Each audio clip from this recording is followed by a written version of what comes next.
And the Oscar goes to Brad Pitt. Once upon a time. Thank you to the Academy for this honor of honors. They told me I only have 45 seconds up here, which is 45 seconds more than the Senate gave John Bolton this week. I'm thinking maybe Quentin does a movie about it. In the end, the adults do the right thing. They told me I only have 45 seconds up here, which is 45 seconds more than the Senate gave John Bolton this week.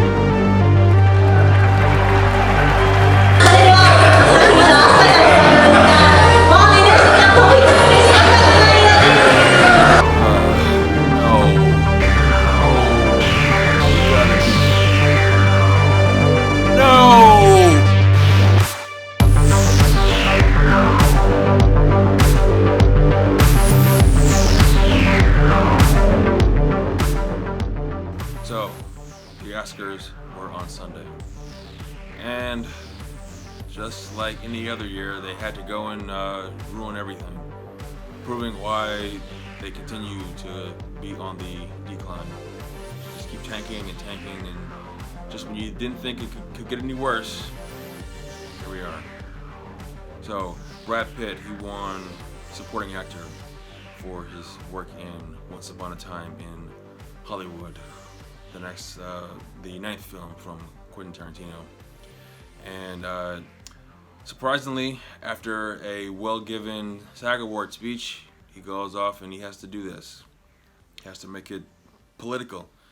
Took a swipe at Donald Trump and the Republicans and had to make a, snarky, quirky little comment about the impeachment trial. So, the Republicans are a bunch of whiny or just a bunch of children who don't want the truth to come out. They're hiding it from the public to see, and they're not being adults about it to let the truth come out and do the right thing and let John Bolton testify. Yeah, 45 seconds more than the Senate gave Bolton. Yeah, that's also 45 more seconds than the House Democrats gave Republican witnesses to testify. Don't forget about that. Remember, we had 18 witnesses, 17 of which actually testified. None that the Republicans got to call for themselves. They just agreed to 3 of them. But they all were witnesses that the Democrats wanted. One of which, whom Adam Schiff would not let testify, because that would expose too much of his relationship with the supposed whistleblower. Oh yeah, keep that in mind. But you know what? All of this bickering about politics and about the impeachment trial, all that could have been avoided, and we all could have just had a nice time and enjoying this moment, as we did with the SAG Awards, and just, because the rest of his speech was actually not that bad. I went back and listened to it. It wasn't all that bad. He just had to take a swipe at Republicans and tell everybody that this is the only way to do it because I'm so outraged about it, and you're seeing it wrong, and you're a terrible person if you don't think this way about this.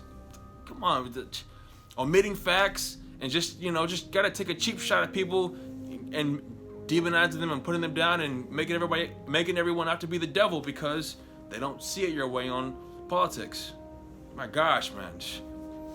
When we get down to the facts, things could look differently. Just keep that in mind. But we don't have to think about any of this. We could have just enjoyed all of it and and come together and realize how much of a good time we had watching this film and reliving that experience as evidenced by this speech that he gave. Man, and I had so much fun. I had built him up as like a cool guy because of this, and because he was cool in the film. He has to destroy and remove all of that goodwill because of this. Because he just has to stick it to Trump, stick it to those people who think like this, just to, just sour the mood and bring it all down. Yeah, thanks a lot for that. Thanks a lot.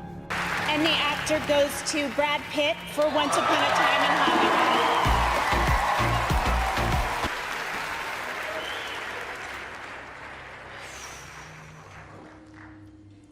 I gotta add this to my Tinder profile.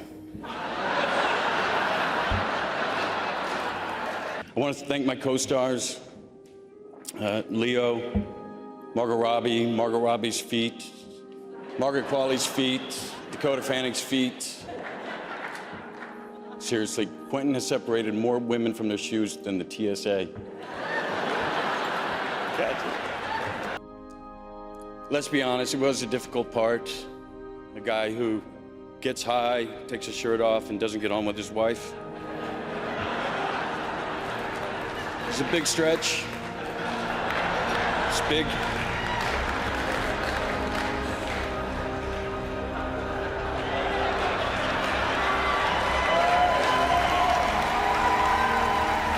Listen, I've been banging away at this thing for 30 years. I think the simple math is some projects work and some don't, and there's no reason to belabor either one. Just get on to the next and keep telling stories. Thank you for this. My love and respect. Enjoy the evening, because tomorrow it's back to work. So yes, this goes to the Academy overall, because for the first time in what I can see a long time, if ever, the DGA award, DGA, the Directors Guild of America, for the first time the winner of that award didn't dictate who went on to win one of the two major awards of the night, director and picture. Sam Mendes, the director of 1917, he got the DGA this year, so that typically locks in one of those two spots. Recently, these two have been kind of split. Whoever wins director traditionally goes on to win picture as well, but recently they have been split. But almost always, the winner of the DGA award almost always wins one of these two slots, director or picture. This is the first year that I can see in a long time where that hasn't happened. They had to go with the foreign film, had to, do a one-up and really, celebrate diversity in Hollywood. This film that kind of came out of nowhere. They just championed beyond belief. They championed it, and they championed it, and they championed it, and lifted it up, and Parasite is the year's best winner. It's, the first foreign film to ever win this award, crushing 92 years of precedence, and it's about time, and diversity in Hollywood. Spare me, please, spare me. My gosh, enough with enough with the politics. Please, my gosh, all the signs, everything pointed to other films. But the Academy, they got to latch on to this foreign film that really, that highlights class warfare. And so all these political candidates that we're backing, like Bernie, they all would love this. And, so that just goes to the state of mind of all of us anyways. And we got to get behind this. They went with the foreign film. They went with the one, and they changed the category from best foreign language film to best international film. It's all one. It's all together. And by those standards, why have a foreign or international category altogether, if that's the case? They just gotta, really hone in. This is the fourth year now. For 4 years, they've gone with the political choice. Moonlight, Shape of Water, Green Book, and now Parasite, which was a film that I actually liked. It was a decent film. It made my top 10 this year. But best of the year, when it hasn't really racked up any of the awards along the way. I think it got the SAG award, but that's not a typical indicator of anything. Whatever, it's the Academy. They're gonna do what they're gonna do. I said I wasn't gonna watch it this year. I watched a live stream from a YouTuber that I follow, so I didn't really watch it.